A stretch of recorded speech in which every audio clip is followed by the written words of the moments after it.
All right, hello everybody, and welcome to a brand new episode of the LineTime Sports UFC show. As always, it is your good friend LineTime Rick at LineTime Rick on X, joined by my friend the Hammer at LineTime Hammer on X. Thank you for listening wherever that may be: Spotify, SoundCloud, Apple Music, whatever your preferred streaming service is, or if you prefer to watch us, we're always over on YouTube. We'll always be posting a video of this. And as always, make sure to follow LineTime Sports at LineTime Sports, Twitter, X, Instagram, TikTok, whatever your preferred social media platform is. And as I said, I'm here with my friend Hammer. How you doing, buddy? How was Super Bowl weekend? Good. Um, the game started out pretty boring, but it ended up being a fun finish. But Yeah, yeah, not yeah, much and that other than that. yeah, and that's pretty reminiscent to the fights that went down on Saturday too. They weren't looking too bright in the beginning, but it was a pretty good main card, all said and done. So we'll get into a little bit of a recap of last week's card at the end of this podcast. But for now, we obviously have a big pay per view this weekend. We got UFC 298. We're gonna get straight into that. We'll talk about the main events first and foremost.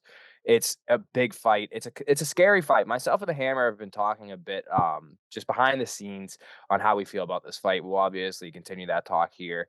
It's a featherweight title bout, and it's between the champion Alexander Volkanovski, and he's fighting the number 3 ranked contender Ilia Topuria. Volkanovski's coming in at a -112 favorite, and Ilia is at a -108 underdog, so it's real close. It's basically a pick 'em. And just throwing this out there right now, we're recording this episode on Monday, so the odds are probably going to move for a lot of these fights by the time Friday, Saturday comes around. But right now, it's basically a pick 'em. I wouldn't be surprised to see a little bit more money go towards Volk, maybe get him close to like a -120, -125. But we got Volk, who's 26-3 in his career, 13-2 in the UFC. He's coming off of that first round knockout loss to Islam Makhachev. That was not too long ago. He got that head kick knockout. It was pretty brutal, honestly. It's the first time we've seen him knocked out, I think, since 2015. Both of those two losses, like I said, he's 13-2 in the UFC, and both of those two losses have come to Islam in his past 3 fights. Uh, and then you got Ilia Topuria, 14-0 in his career, 6 wins in the UFC. He's coming off a unanimous decision win over Josh Emmett. Um, he's an impressive fighter. He's got a lot of power. Over under for this fight set at 3.5 rounds. The over's favored at a -130, and the under is at a +120. What are your thoughts on this one, Hammer? Um, Betting wise, I don't know if I have much. I am kind of tempted to take Volk just because we never see him at these odds. Obviously, he was an underdog against Islam in both of those fights, but he was getting up a weight. Seeing him at a -112 is pretty enticing, I'm not gonna lie, but I think we were talking about it this weekend. It kind of just seems like everything's aligning for Ilya here, and he might get it done. But I try to look for value, and I think there's value there on Volka -112. He's just been so dominant at 145. He has the reach advantage in this fight. I think Ilya is gonna have to be able to take him down um, to really, like sustain his game plan here. Like if he's a great boxer. Don't get me wrong, but his roots are his wrestling and his jujitsu. Um, the beginning of his career, he was submitting everyone and then started knocking people out. So I think he can do well on the feet, but Volk just starts to make those reads so well in the second, third, fourth round. So I don't know. I mean, I think Ilya's gonna have to wrestle. Be able to take him down multiple times because Volk will get back to his feet. But I think it's going to be a good fight, and if I had to lean towards a bet right now, it'd be Volk still. Yeah, I think I agree with that. It's hard for me to bet against Alexander Volkanovski. In the beginning of his title reign, whenever he beat Max Holloway in that first fight, obviously to get the belt, I wasn't the biggest fan because I was such a big Max Holloway fan, and it was a really close fight. And at least it was only 2019, but at least back then it felt like a little bit more rare to see a champion lose their belt in a close decision fight. I feel like maybe we're seeing it be a little more common nowadays. Maybe I'm wrong, but anyways, it took me a little bit to warm up to Volkanovski. Even in the rematch, I think that uh, if I'm not mistaken, that FanDuel even like refunded whatever you bet on the fight between Holloway and Volkanovski because it was so close. and a lot of people were like, "There's no chance that Holloway lost that fight." They gave it to Volkanovski. I think that it was so close at FanDuel. It got so many complaints that they refunded a lot of bets. Um, but regardless, man, I mean, Alexander Volkanovski has been nothing less than amazing in his tenure in the UFC. Obviously, like I said, in the two of his last three fights are losses, but that's going up a weight class to fight Islam Makhachev. And that first fight was razor sharp. I mean, it could have been given to Volkanovski, and I wouldn't have been surprised. He got knocked out in the next one, obviously, but still, I mean, he's super impressive. And then you got Ilia Topuria, though, and I mean, his rise has really been something to watch. He's got insane power when he connects. He's pretty solid all around, like you said, wrestling, jujitsu. It's going to be a tough test for Volkanovski, which is we say that a lot though. I mean, we could be saying this, and he could handle it like he handled the Yair. I thought Yair was a interesting battle for Volk. He was a bigger guy for the weight class, taller. He had a great ground game, and Volk handled that and it looked like barely even a test for him. He is definitely a different beast. Volkanovski, he's going to be top three pound for pound until he decides to retire, I think. Um, but it just the feeling in this build up to this fight, it's almost felt like Taporia is going to win, and I don't know really how to explain that with like numbers or statistics or facts. It just feels like it's possible that we see a changing of the guard. But I will say that I'm not the biggest fan of not even the trash talk, just kinda how Topuria has been carrying himself on this buildup, kind of, like, declaring himself king already, like, talking about, like, "Well, when I beat Volkanovski and when I'm the champion, I'm not gonna fight these guys. I'm gonna do this, I'm gonna do that. I'm gonna fight Sean O'Malley. I'm gonna fight," I think he had his beef with Paddy Pimblett, and it's like, none of these guys are in his division.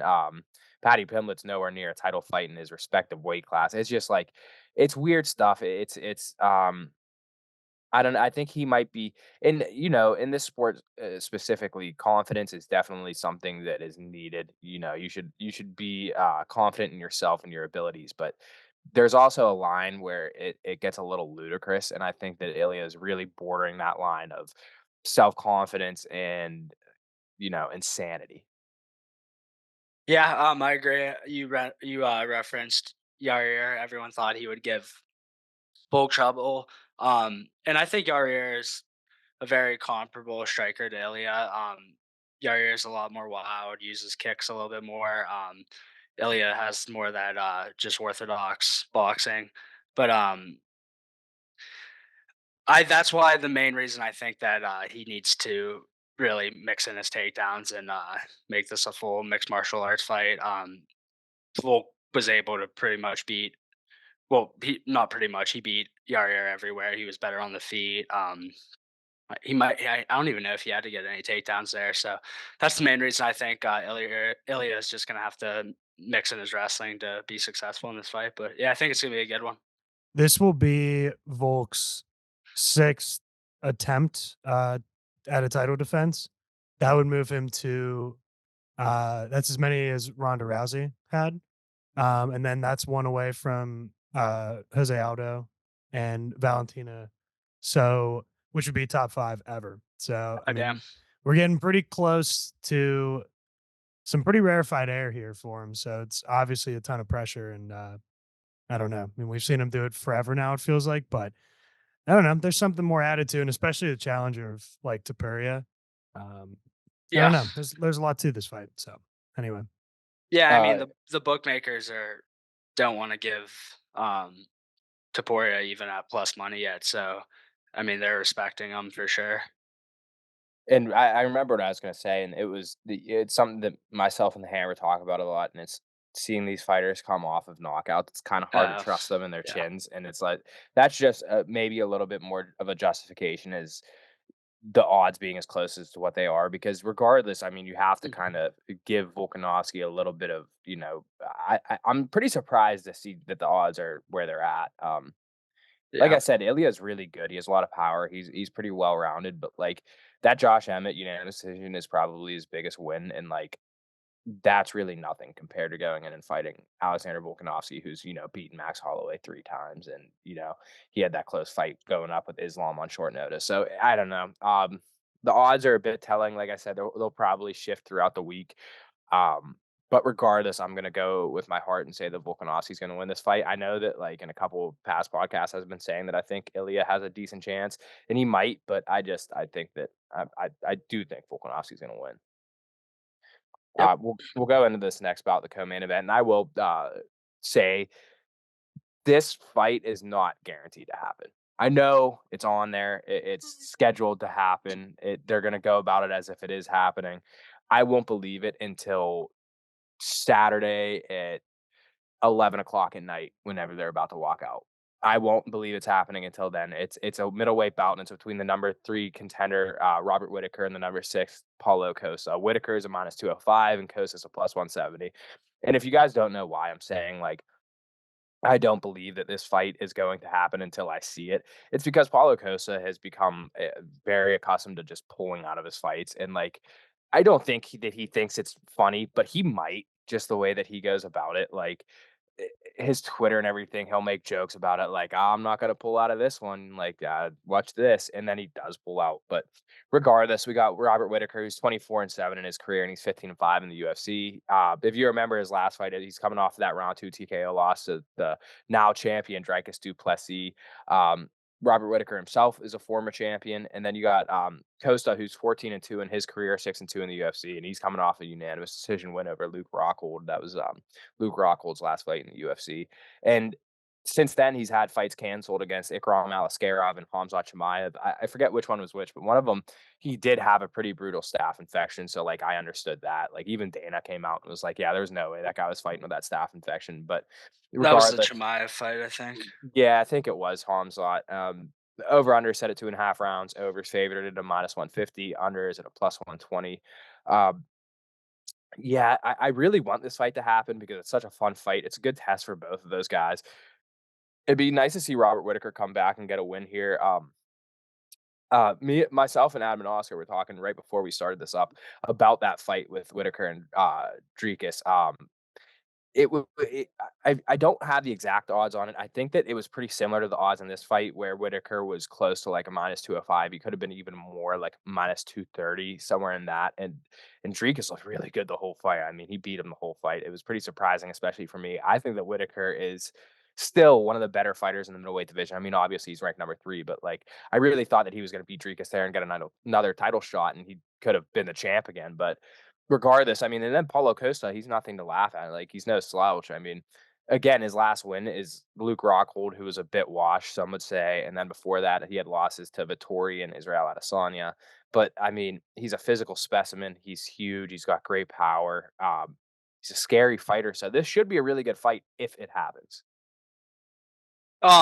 Yeah, I think it's gonna happen. I unless there's like a bad injury or something. I just think Dana's kind of getting sick of yeah, Paulo Costa, so I think he's gonna have to fight in this one. I think this should be a good fight. I don't really love anything in this one, to be honest, either. I think this favors Costa that it's only a 3 round fight. I think if it was 5 rounds, it would heavily favor Whitaker. I just think Whitaker is going to be a little bit too fast for him on the feet. Paula doesn't really use his jiu-jitsu that much. I think he might be a black belt, but I mean, he's going to stand and bang, try to lure Whitaker into his kind of fight. But Whitaker is just really good at doing what he likes to do. He blitzes forward in that like kind of karate style stance. Pretty good at not getting hit. So I think Paula can find success in it here in this fight, but I think he's gonna have to kind of drop him early and get him away from his game plan. I think if this fight happens the way Whitaker wants to, I think he's gonna stay away, kick the front leg, take some power away from his punches, and just kind of play and fight his way to victory here. He's -205. Yeah, I don't really love anything in this one. I don't know what the over under is set at. I don't think we have that yet. It Oh yeah, yeah, it's set at minus two and a 150. half. Yeah, No, was it? Yeah. I think it probably goes over, but I'm not gonna bet that at minus 150 either. So yeah, I like Whitaker to get it done here. Maybe Whitaker by decision. I feel like he probably won't get Costa out of there, so probably getting plus 110. Maybe it's still minus 120 or something. But yeah, I like Whitaker by decision here probably. Yeah, I also have Whittaker as my pick. I like Paulo Costa a lot. Like I said, he's a great personality. I think he's really funny. He's good for the UFC in the sense that like he's super entertaining. I don't. Uh, but you're right. I think that a 3 round fight also favors Costa here. But I just think that Whitaker. It's the same read that I had against Dricus, where I think that Whitaker is just too good. I really have Whitaker as like an upper echelon, and I was shocked when that happened in his last fight, and it could happen again here with Costa. I'm gonna ride with Whitaker. I really like him. I think he's really good. It's hard for me to choose against him, especially with a longer layoff from Costa. So that'll be my pick on that co-main. Hopefully it happens. It's looking like it's going to happen. I would not be surprised if it doesn't happen. I hope that there's a backup fighter maybe for Whitaker if Costa pulls out sometime this week. But we'll keep the positive vibes around that fight. I'm really, really wanting to see that one go down. Next fight going on, we got a welterweight bout. This is another interesting case. We got the number 8th ranked Geoff Neal fighting the number 10th ranked Ian Machado Garry, I should say. Geoff Neal's coming in at a plus 200 dog. Ian Garry, the minus 245 favorite. Obviously, I forget, what pay-per-view it was. It might have been 295, 296. Ian Garry was supposed to fight Vicente Luque, but that fight got canceled. So here he is again. We got Geoff Neal, 15-5 career, 7-3 in the UFC. He's coming off of a last-minute standing rear naked choke loss to Shavkat Rakhmonov in his last fight. I think it was like 4 minutes and 17 seconds into the 3rd round, and I mean, Shavkat's just a different beast. And honestly, Geoff Neal looked good in that fight up to that point. But then you got Ian Garry, 13-0, undefeated in his career. 6 of those wins coming in the UFC. His last win was the unanimous decision win over Neil Magny. Like I said, he was supposed to fight Vicente Luque. That fight got canceled. I think it was Ian Garry had food poisoning or something, which I think it was more of he didn't want to go up on stage with. I think it might have been Sean Strickland, but regardless, over under set at 2.5 rounds. The over is the underdog at plus 100, under minus 130. It's a good fight. Obviously, Ian Garry is a minus 245 favorite. I think it favors him. Geoff Neal's turning into a guy where, he's staying in the top 10 and he's fighting these guys. And that's a true test to see if you're going to get into the top 5. You got to beat Geoff Neal. It seems like one of those scenarios. And, whenever Ian Garry was scheduled to fight last, we were talking about him, how there was so much drama surrounding him, how all of Twitter was, calling his wife a wag and all that. So I think that Ian Garry, if anything else, is going to have a little bit of extra motivation going into this fight. He should win this fight against Geoff Neal. I really like Geoff Neal too. I think that honestly, Geoff Neal could catch Ian Garry slipping and knock him out. I would love to see that. I'm not going to say that I'm confident that that's going to happen. I think that Ian Garry is finally in stride and catching up to like where the hype of Ian Garry was. I mean, he was always rumored of being like a new breed of, Connor just because he's Irish and talks shit and all that, which he isn't. He's nowhere near Connor. But he's an Irish guy that likes to talk trash and he's undefeated right now. So we'll see if the hype rank can get derailed. What are your thoughts on this one? Um, yeah, I think Ian Garry has this is like a good stylistic fight for him. Geoff Neal's really good. Definitely the best fighter Ian Gary's fought to this point.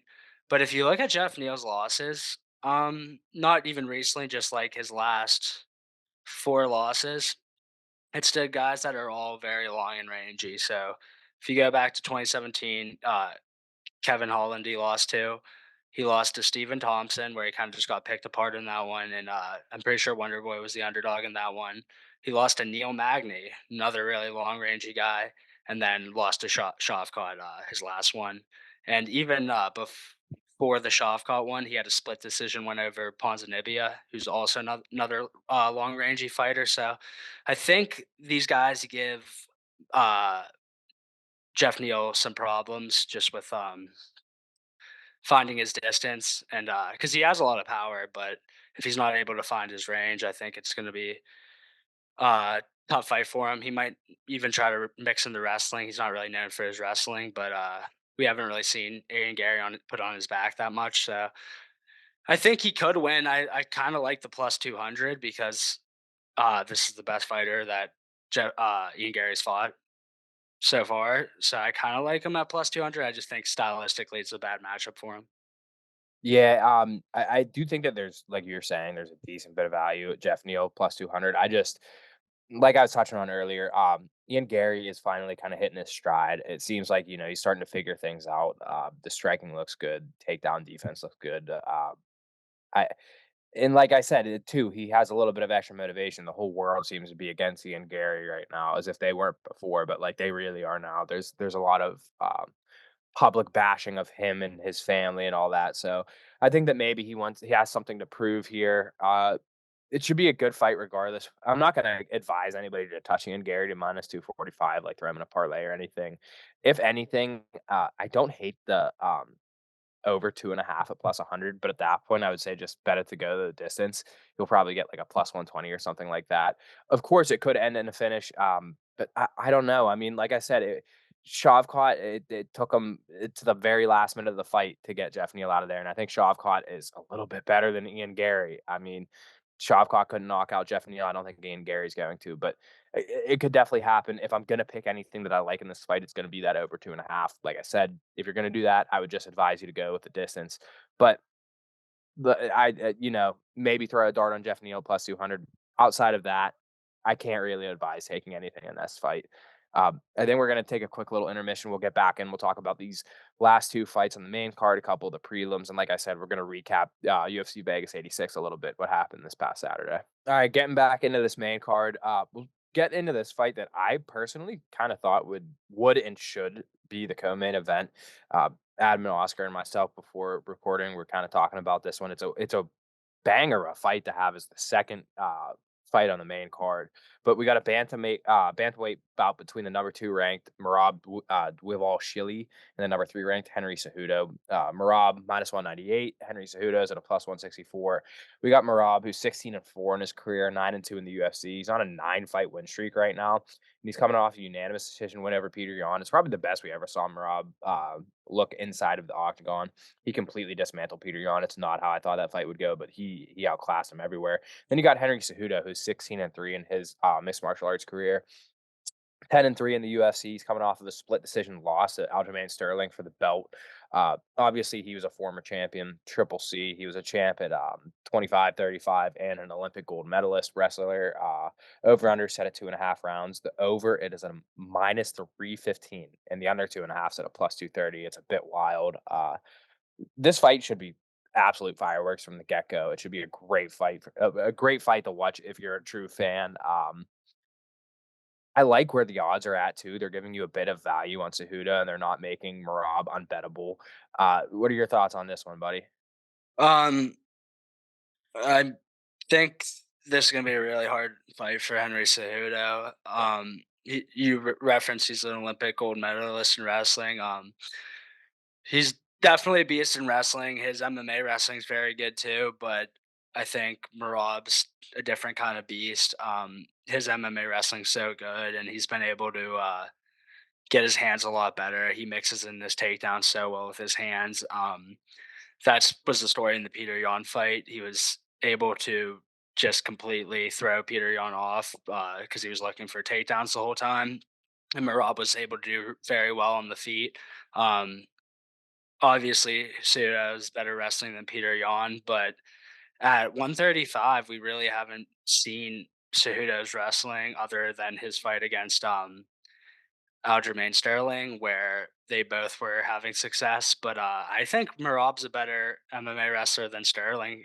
If I'm going to be honest, Sterling was like a D3 All American, but Merab, his MMA wrestling with his hands, I think, is a different beast. I would like to see Sterling and Merab in the room because I bet those roles are really fun. But yeah, I think this is a tough fight for Cejudo. I think he's probably a little better on the feet, but I think Merab's gonna be able to take him down and also I think he's just the stronger guy. I think it's gonna be a tough fight for Cejudo, and yeah, I don't have much on it betting wise. I don't really like Cejudo. I don't even at the plus 164. Like maybe there's a little value there, but not enough for me to take this. I think Merab gets this done fairly easily. I mean, I think it's gonna go over. May I don't. Yeah, I don't see Merab finishing him. So yeah, it's gonna be a go over, but there's no point in betting that. So yeah, should be a good fight if you like to see good wrestling exchanges. This one should be fun because I think Marab's going to be wrestling pretty early and often. So would you throw Merab in a parlay at -198? Would you feel confident enough? Like maybe I even a two-legger? I would. I just think it's going to be a good matchup for him.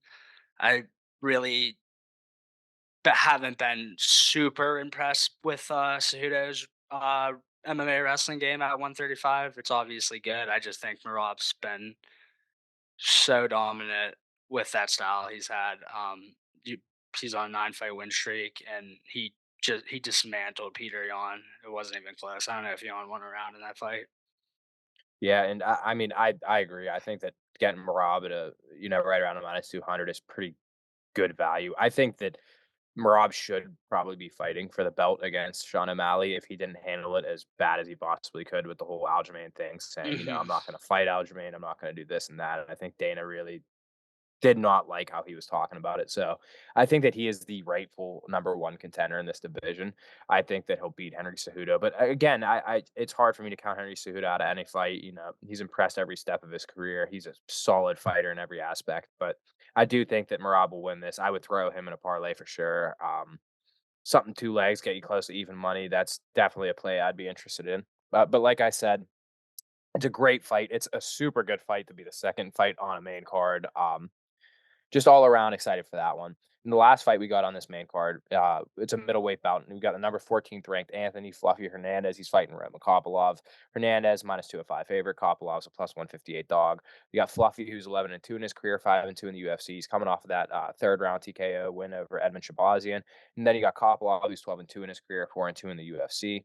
He's coming off of a second round body shot knockout over Josh Friend. Over under set at a round and a half. Over favored at -160. Under to +124. This was a fun fight. I think that the odds again they make a lot of sense. This is one where like I really wouldn't hate taking Fluffy Hernandez and Rob parlayed. That'll get you close to even money. I think that Fluffy is a rightful -205 favorite. I think he gets it done. I think that he's a fun up and coming guy to definitely keep an eye on. And Roman Kopylov, he's pretty good. It's just he hasn't really impressed me to the likes of saying like that I'm ever going to be confident in him. Um, he had, like I said, he's coming off the win over Josh Fremd, the body shot KO, where I kind of was wanting to side with Josh Fremd. Obviously, he didn't win, but it was one of those fights where it's like I don't love enough out of Kopylov to confidently pick him. Yeah. Um, yeah, Kopylov doesn't have much output. He started his UFC career 0-2, I believe. Yeah, and then he's won his last four, all coming by TKO or KO. He's a fighter that's going to look for that finish shot. He doesn't throw a lot of output, so don't love betting on guys like that. But he has a lot of power, and Hernandez is going to stand there and trade with him. Hernandez has a pretty good chin. Yeah, I don't love anything here to be honest. I thought the odds might be a little closer, but I think this is about where they should be. Hernandez being a little bit over a 2-1 favorite. Let me see what over under my round and a half. Yeah, I don't know. I think this one could be a sneaky one that could go the distance. Um, Kopylov, I don't think's fought anyone as good as Hernandez yet in his career. I think Hernandez is gonna try to fight tactical so he doesn't get put out with one shot. So I don't know what it is to go the distance, but the over under being set at 1.5 and it being -160, distance is definitely plus money. So don't love a side in this one. I think this one could be a sneaky one that goes the distance. I don't think it's going to be super comfortable. Like I think there might people could get dropped and they could get rocked, but I think this one could go the distance. Yeah, and I had to double check, but this fight was originally supposed to be Fluffy Hernandez and Ikram Askarov, and Askarov Mhm. had to pull out. So Kopilov's a late minute replacement. So that even makes me like Fluffy a little bit more, even. So I do like him at the -205 to throw in a parlay. Again, we always say I'm not going to straight bet a -205, but I'm confident enough in him that I would put him in a parlay. But Though it's gonna do that it for the just to if you want to do that parlay of Fernandez and Merab, it's plus 119 on DraftKings right now. You get it at plus yeah. money. So Yeah, I really do like that. Like I said, I'm confident enough in both of those guys where I think that they should get the win. I think that it's worth parlaying the two. I usually like I if you know our best bet system, we usually like to pick guys that are very close to plus money, if not plus money. And I usually like to shy away from doing the two-leg parlay where you got to rely on two guys winning instead of just the one. But first of all, we'll get into this more. We're a bit cold over here at the LineTime Sports UFC show. We'll get into that, like I said, when we recap last weekend's fights. But I don't necessarily run away from the two laggers. It's just there's usually better value on one guy. But this is one where I do think both of these guys win, and I'm confident enough. We're going to get it at what plus 119? You said, yeah, I think that that's fully worth it. So like I said, that's going to do it for the main card. We're going to talk on, I think, two of these prelims. We'll get straight into it. I think this is the feature prelim. It's a women's strawweight bout, and it's the number 3 ranked Amanda Lemos, and she's taking on the number 7th ranked Mackenzie Dern. A bit of a quick turnaround for Mackenzie Dern. Lemos is 13-3-1 in her career, 7-3 in the UFC. She's coming off of a unanimous decision loss to Wei Li Zhang. And then you got Mackenzie Dern, who, like I said, she fought not too long ago. She's 13-4 in her career, 8-4 in the UFC. And her last fight was that round 2 TKO loss to Jessica Andrade, where she was just completely outclassed the whole way. She was getting beat up pretty bad. Over under set at 2.5 rounds. Over is -105. Under -125. So it's kind of weird to see that the over under is favoring the under in a women's fight like this. Usually, like i- in women's fights in general, you're gonna see a super juice towards it going the distance, but they're giving you the juice. I mean, not much of the juice, but the favorite is to go under the 2.5 rounds. I kinda like the over in that. I really like Amanda Lemos at a -130.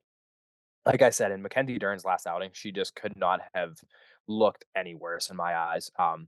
I picked Jessica Andrade for that for my pick of the week whenever that fight was. Like, it had to be about, what, 2 months ago. Yeah, Mackenzie Dern just looked terrible. And Amanda She Lemos, she I got mean, dropped she got dropped, like, 4 times yeah, it was in ridiculous, 2 man. rounds, I think. She'd get dropped and she'd stand back up and just have her chin wide up in the air. And like that's her biggest problem is she just bum rushes with her chin in the air. And her stand-up game isn't good. She's so good on the ground. We all know that. She's a great submission artist, but she's terrible on the feet. And I just think Amanda Lemos has more than enough skill and capability to win this fight, especially to -130. I think that's great odds. Yeah, I think Amanda Lemos should be close to -200, if not bigger favorite than that. Mackenzie Dern's her stand-up's not good, but her wrestling's pretty bad too, and if she can get it to the ground, that's where her jiu-jitsu is world class, but, just kinda how when we broke down the Andrade fight, her takedowns aren't very good. I think she got maybe one takedown from like a trip or like a sweep, something like that, and that's about the only offense she has with her takedown. She can't shoot outside doubles or outside singles, so she's gonna have to clinch and get like a trip to be able to get Lemos down. Lemos is so long; it's hard to trip someone that's with that kind of length on you. Um, and Lamos's striking is really good. She did get submitted to by Jessica Andrade, but it was a weird submission. They were like up against the fence, and Lamos kind of just ducked her head, and it was I think it was like a standing arm triangle. So, and Jessica Andrade is one of the most physically like built fighters, physically strong fighters in that weight class. Mackenzie Dern doesn't have that same type of strength to finish something like that on her feet. She's gonna, yeah, I think she's just gonna lose pretty much everywhere here. Like, I don't think she's gonna be able to get it to the ground, and if she does, I think Lemos can get back to her feet. Um, She would have to submit her, I think, in like 2 minutes off something crazy. Maybe do like some flying shit to like try to get an entrance that way. I just don't think she's gonna be able to take her down. And yeah, I think Lemos being a minus 130 is really good value. I'm definitely gonna bet her at those odds. Yeah, I fully agree. I just like you were saying, I think the limit should probably be closer to minus 200. I think it's kind of wild that she's only a minus 130 right now. I think that that will probably move throughout the week. So, um, yeah, I can't see a world where I'm not going to end up betting Amanda Lemos. It's just I'm completely unimpressed by Mackenzie Dern. I like Mackenzie Dern. She's got to work on her stand up. You would think that at this point in her career, she's always been so good on the ground. She's always been such a great submission artist. You'd think that at some point the hands like relatively get better, but they just never have for Mackenzie Dern. It's just always been the same old war there. So yeah, pretty confident in the Amanda Lemos pick. The last prelim we're going to talk about, and this one, it's such a weird dynamic for me. This fight, it's a heavyweight bout. And it's between the number 15th ranked Marcus Rogerio de Lima. He's fighting Justin Taffa. Rogerio de Lima is coming in a minus 142 favorite. Justin Taffa at a plus 120 underdog. Um, I'll be honest, we're not going to put out our best picks right now. This is the first time that both the Hammer and I are both going to wait on putting out our best picks until a little later on in the week, mostly due to our early recording this week. But I really wanna take Justin Taffa at plus money, but I just cannot trust Justin Taffa, and it's not like I do like him here. I'll get into it more. I'm gonna read a little bit of the background on these guys, but if it wasn't Justin Taffa, that would be my pick. I just can't put my faith in Justin Taffa. But you got Marcus Rogerio de Lima. He's 21-9-1 in his career, 10-7 in the UFC. He's coming off of that round one knee knockout to Derek Lewis. If you guys remember that, it was honestly kind of long ago. He's on a pretty decent layoff here, Marcus. It was a pretty embarrassing knockout because I mean, when have we ever seen Derek Lewis hit a flying knee knockout? Uh, and Rogerio de Lima's teeth were like falling out of his mouth after that. I mean, it was super unexpected. Nobody was expecting it, including him. But to have a number 15 next to your name after that happened, it's pretty wild to me. And to be a favorite is pretty, but whatever. Then we got Justin Taffa, 7-3 in his career, 4-3 in the UFC with one no contest. He's coming off a round one TKO win over Austin Lane. That's what the no contest was to the fight before that. It was an eye poke, rescheduled it. Taffa knocks him out in one round. Over under set at a round and a half, over plus 160, under minus 210. Like I said, I like Justin Toff on this fight. I do think he's going to win. It's TBD to see if it'll be my best bet this week. I really don't want it to be because I don't like trusting these heavyweight guys that are just kind of, kill or be killed. But I do think Justin Toffa wins this fight. Yeah, I don't know who's gonna win this fight. It's just this kind of just speaks to the state the heavyweight division's in. There's really not much depth. Justin Toff is on a 3-fight win streak, but those wins are coming against Harry Hunsucker, who's 0-3 in the UFC, Parker Porter, who just got cut, and Austin Lane. I'm not even sure who this is. He might have okay. He was a contender series guy that his first fight was against Tafa. So yeah, I don't really have anything in this one. Maybe Tafa because I think he might have the speed advantage, but I don't really have anything in this one. I don't think either fighter's all that great. Yeah, I don't think I have a bet in this one. Maybe over rounds, just because both these guys don't do much. Yeah, the for being such a good main card, the prelims are really nothing to write home about.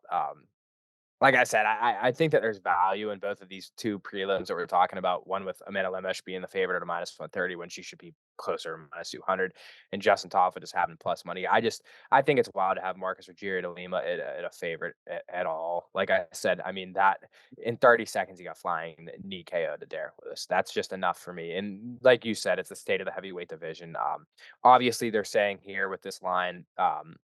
He's going to out experience him. Marcos Rogerio de Lima is going to out experience Justin Taffa. Like I said, Taffa has 10 career fights, de Lima 31. So he's got a lot more experience inside the octagon. But, I think that only accounts for so much, especially in the heavyweight division, when knockouts are so susceptible to happening, your chin starts to deteriorate. You're eating these huge shots from these humongous human beings. So maybe it's a better thing that Tafa has less fights than Marcus in this one. And like I said, I like Tafa. I like his money line +120. I don't think that it's crazy to throw money on him at that line. Like I said, it'll be to be determined if I pick him or not. But regardless, that's going to do it for our breakdown on the fights this weekend. It should be a very fun card, specifically the main card, of course. It's the beginning of this 3-fight stretch or this 3 pay-per-view stretch, I should say, that is it's gonna be a super fun time for this sport, 298, 299, and 300. This is just the very beginning of that. Obviously, 299, some point next month, it's gonna be headlined by Sean O'Malley and Chito Vera. That card's insane, and then 300, which is TBD to have a main event, but it's gonna be something wild. A lot of people thought it was gonna get released yesterday during the Super Bowl, and it didn't. But regardless, this is the first big main event of that trilogy. Should be super fun. We'll recap this past Saturday's fights a little bit now. We had Jack Hermanson. This fight was wild. Jack Hermanson and Joe Pfeiffer. Joe Pfeiffer looked like he was super dialed in this fight. The first 2 rounds specifically, it looked like he could have maybe had him out of there. I think in the second round he had him hurt against the cage, and even maybe the third or fourth round he had him hurt against the cage. But he was collective Pfeiffer. He looked like he almost wanted the fight to go a little longer, especially in those first 2 rounds, and he would live to regret that. He gasped super hard. Hermanson came alive in the third, and he just completely switched the script. He took over the fight. He won the last 3 rounds, and it was something that myself and the Hammer were talking about. We watched these fights together, and the post-fight interview, Pfeiffer, he's going, I don't know, man. Does this look like the face of somebody that just lost? Like, there's no excuses, but, and then he rants off about 6 excuses as to why he lost. Um, I hate seeing that kind of stuff, and I think that Dana is one of the guys that is kind of upset to see Joe Pfeiffer lose this. He's hyping him up. He's got a stronger punch power than Francis and Ngannou, but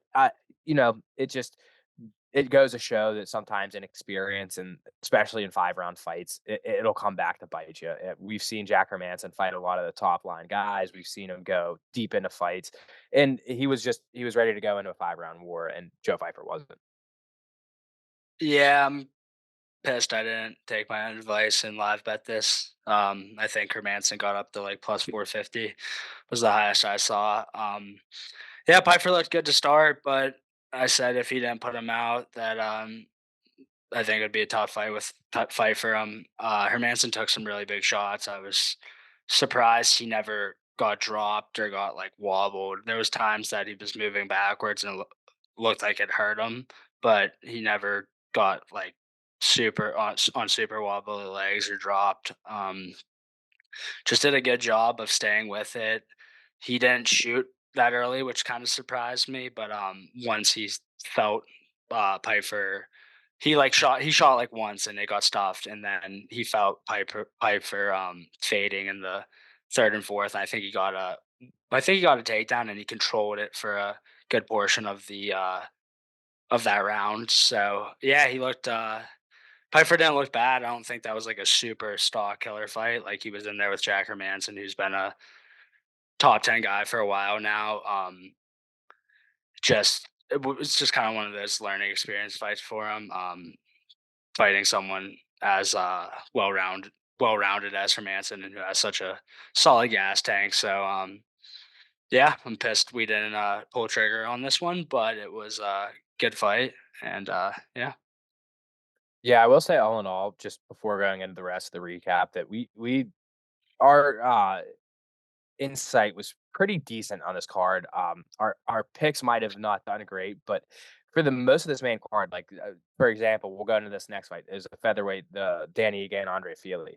Uh, Danny Ige put out Andre Fili with a pretty big knockout, and it's like we said, Danny Ige always looks super good against these guys that are like fringe top 15ers.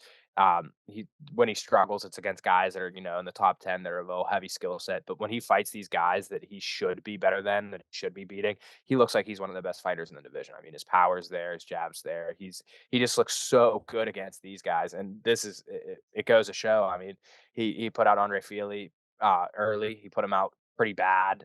There's a big knockout. So what happens next is Danny Ige probably gets a decent fight against a decent name, and he'll probably struggle in that fight.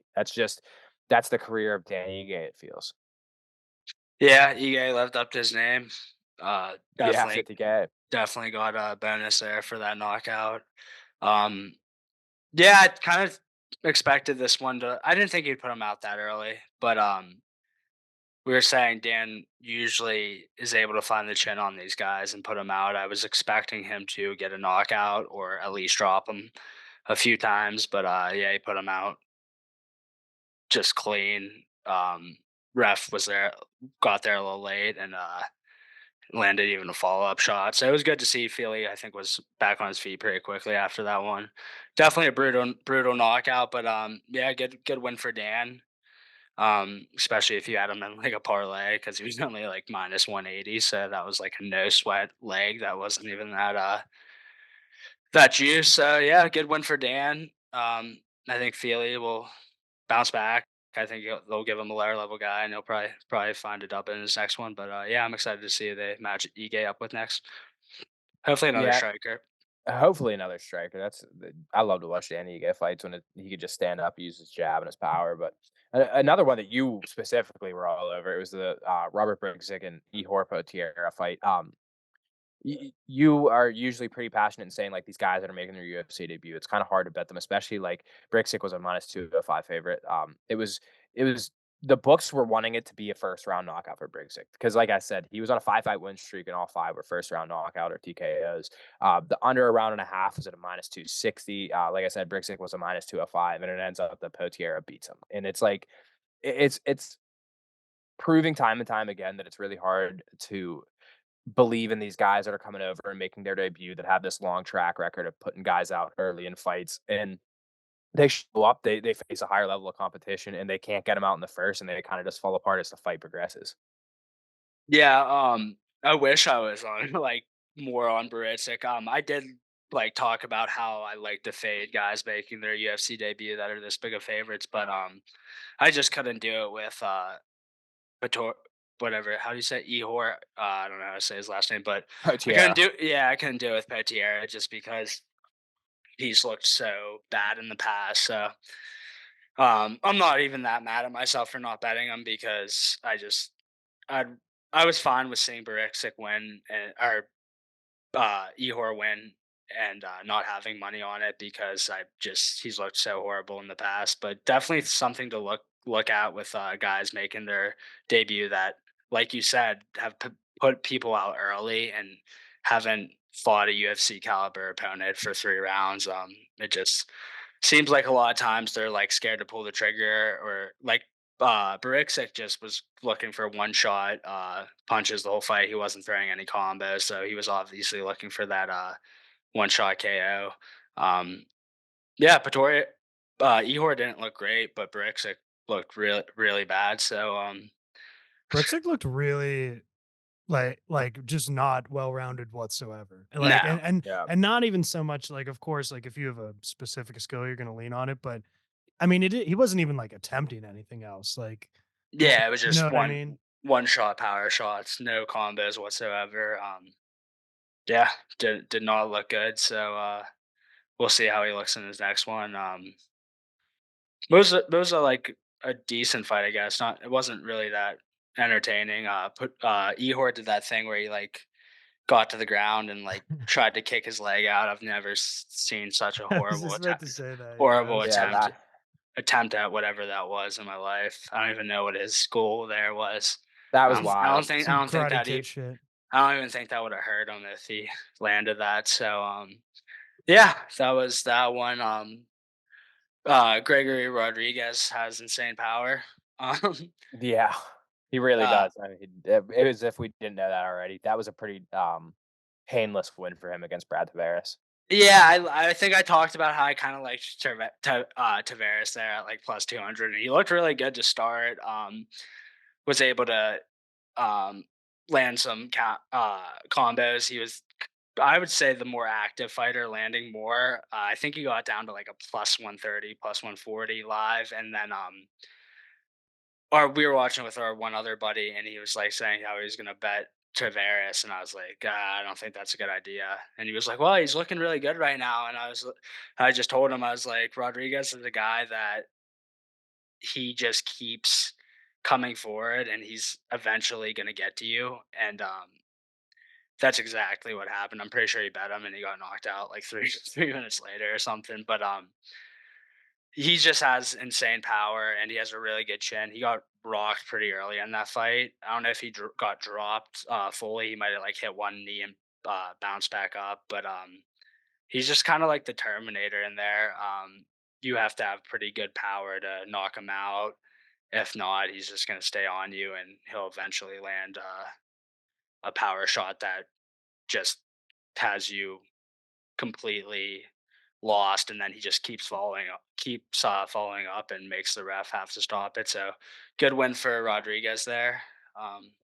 Pretty Yeah. exciting fight for how long it lasted. Yeah, it really was. I feel like every time Rodriguez is out there, it turns into an exciting fight. He's an exciting guy to watch. And just one more thing on him, it's just wild that he was the younger fighter, man. Every time I watch him, I think that he's like 60 years old, and I think he's in He his does mid look old. 30s. It's wild. He doesn't look 31. No, not at all. Oh, is it 31? Wow. I think Uh, so. I think he's that's 31, nuts. maybe 32, but Yeah, but regardless, last two fights we'll go over our two picks from the week, and like I said, yeah, we can just skip these. yeah, we could just get Just over them. Thanks for skip. listening. See you next week. But Nah, good. no, we'll start with mine. My pick was obviously Darius Flowers. I think what Thursday or Friday, it came out. He missed weight. He missed weight the first time by I think 1.25, and they give you an hour to try and get weight. He ended up missing by like 0.25 pounds. So regardless, I very much dislike when my fighters miss weight. Um, it seemed like it was a not so great cut for him. He's used to fighting at 170. He came down to 155, and like I said, it wasn't a great cut for him. He looked lethargic out there. He looked tired. He looked gassed after the first round. It looked like Michael Johnson had the speed advantage, the power advantage. He was hitting takedowns. It was honestly just super one-sided fight. I had a bad feeling. I tweeted about it on, or I guess I posted about it on X. When he missed weight, that it wasn't the greatest start. And yeah, it ended poorly for Darius Flowers. I thought that he would have a power advantage. I thought that he'd be able to put Michael Johnson out if he landed something clean, and he just wasn't able to land clean all night. He was catching him on the end of the punches. Like I said, Johnson looked super fast out there. He's always been fast, but looks like he hasn't lost that step in his game. I thought, Johnson coming off a knockout, he might be more susceptible to getting knocked out, but he didn't get hit clean. So not the best loss for your friend LineTime Rick. If you want to talk about Armin Petrosian, a bed hammer, feel free. Yeah, I did say that we would know pretty early if it was gonna lose, and that was the case. I thought he was gonna be able to stuff a couple more takedowns to start. He got taken down or I think he stuffed one, and then once Vieira got his hands locked, he went for a ride a few times. He got back to his feet once or twice, but just kept when he would get back to the feet, he wasn't able to separate, and Vieira just kept getting his hands locked, and just kept going for a ride. I think Petrosian kind of fought on the back foot, kind of because he was a little bit scared of the takedown, kind of trying to account for it too much. I would have liked to see him like try to pressure him and maybe force the takedown out of Vieira. But yeah, Vieira looked really good. Um, he he didn't have to work too much when he hit the mats. Petrosian kind of accepted the position, and when he was able to get back to the feed and up against the cage, he wasn't able to separate. So Vieira just kept getting relatively easy takedowns. So yeah, it was not the best bet, but we'll bounce back. I said there was a chance it would be a pretty bad bet, but I went for it anyways. But yeah, we'll bounce back next week. Well, you guys are Yeah, man. still you're still up 6 units total, still up 2.12 on the year. Oh, yeah. 14 and 14 record now, so it's all right. Still Okay. plenty of time. For Cool. 500. Yeah, Oh nothing wrong yeah. with that. And like I said, our picks are going to come out a little bit later this week just because we're recording early this week. We're recording this on Monday. So by Friday, Saturday, our picks will be out there somewhere. Make sure to follow myself, the Hammer, Line Time Sports, all on X, and you'll see our picks. Um, but again, I think that's going to do it for this week. We appreciate you tuning in, listening. Like I said, it should be a super fun fight card. A lot of good fights on that main card. The main event should be super entertaining. Uh, will we see a title change at featherweight? I think one of the craziest stats that I've seen is in about like the past 13, 14 years, there's only been 4 different champions at featherweight. So there's a opportunity this Saturday night to make it 5. So, we'll very much be watching. We'll be back next week to recap our picks. I'm not sure if they're going to do a week off next week or not, but if there's fights, we'll give you our breakdown on those. We'll give you our best picks. If not, we'll recap all of 298. But anyways, like I said, thank you for listening, Hammer, my friend. It's good talking to you as always, and I'll see you next week. Sounds good. I'll see you next week.